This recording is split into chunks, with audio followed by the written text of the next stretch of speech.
I'm Reid with Scorebook Live Washington. I'm joined today by our girls basketball analyst, Freddie Rehkow. The girls basketball regular season is wrapping up, and we're headed into district and regionals. So, Freddie, who do you see rising to the top at the 4A level? Yeah, I think right now we've seen a lot of teams really kind of stepping up as you get ready to get into districts, regionals, and state. This is where you're going to see the cream of the crop kind of rise. However, just like any other season, you also have to understand that there's going to be some teams that might be able to not only sneak in, but if they're playing their best ball, they could make a run down the stretch here.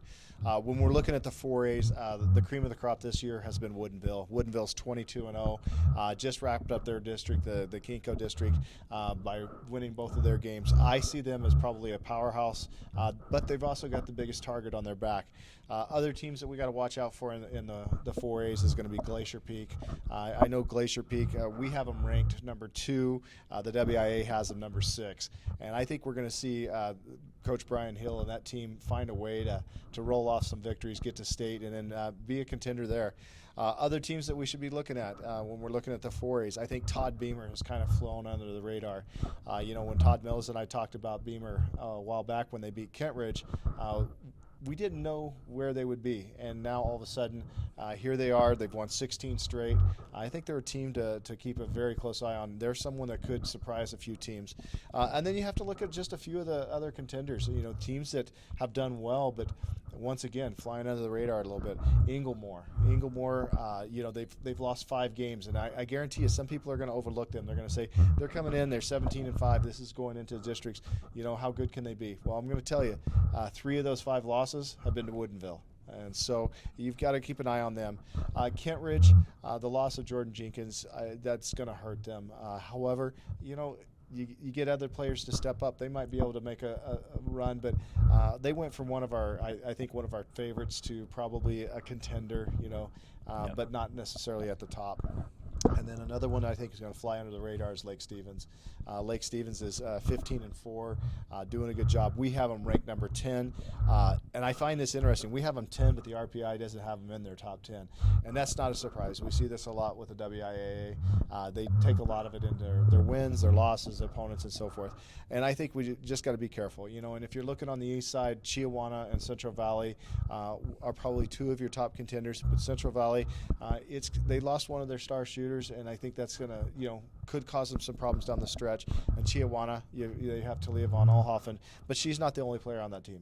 The rest of the team has been able to step up, play good defense. So I think when you look at all these teams, the 4As is going to be exciting. I think you've got legitimately 6 to 8 teams, which it'll get down to that. It'll get down to that final 8. And I think those 8 teams that I mentioned are probably your front runners at this point.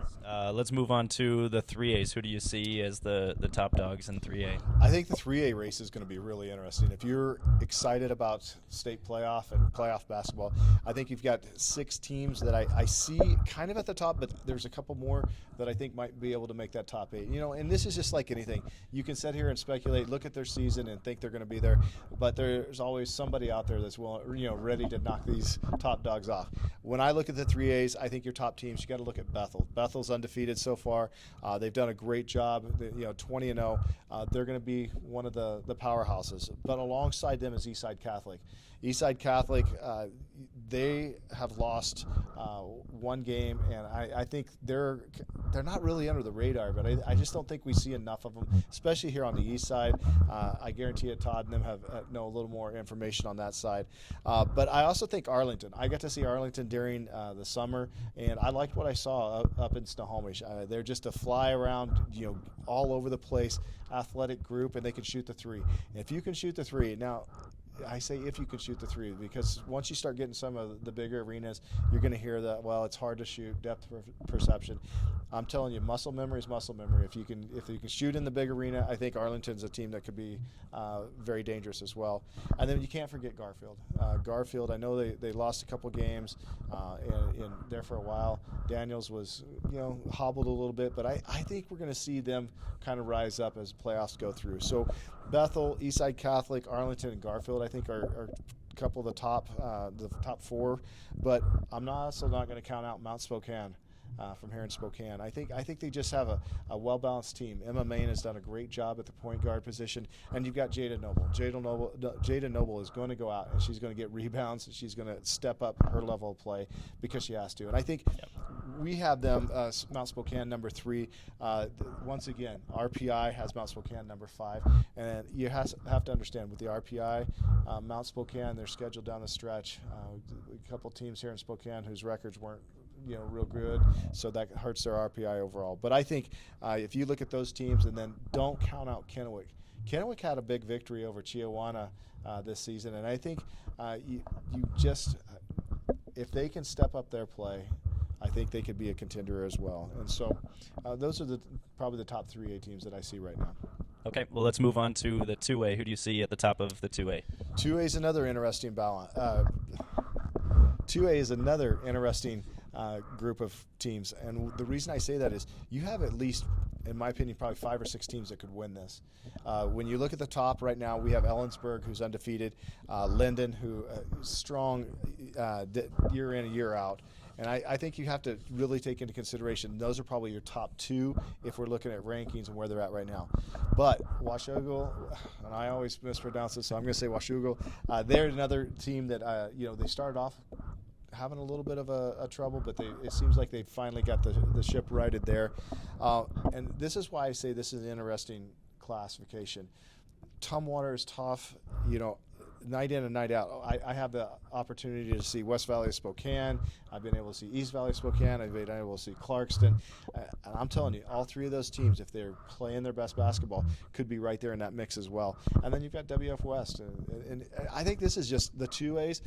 For whoever gets to go and watch the 2As over in Yakima, they're going to enjoy the 2A tournament because it is going to be a dogfight. And I think in the end, it'll be interesting, but I would have to say Ellensburg and Linden right now would be the front runners. Okay, and then some of the smaller school levels, Freddie, the 1A, the 2B, and the 1B. Who do you see as some of the top contenders in those divisions? And when we look at these, and I think this is really important, these are a lot of small towns. We don't get to see them very often. We kind of have to base it on, what we hear, what we're hearing, seeing when we do get a chance to see them. And I think when you're looking at the 1As, I think this is probably going to be a two-team fight.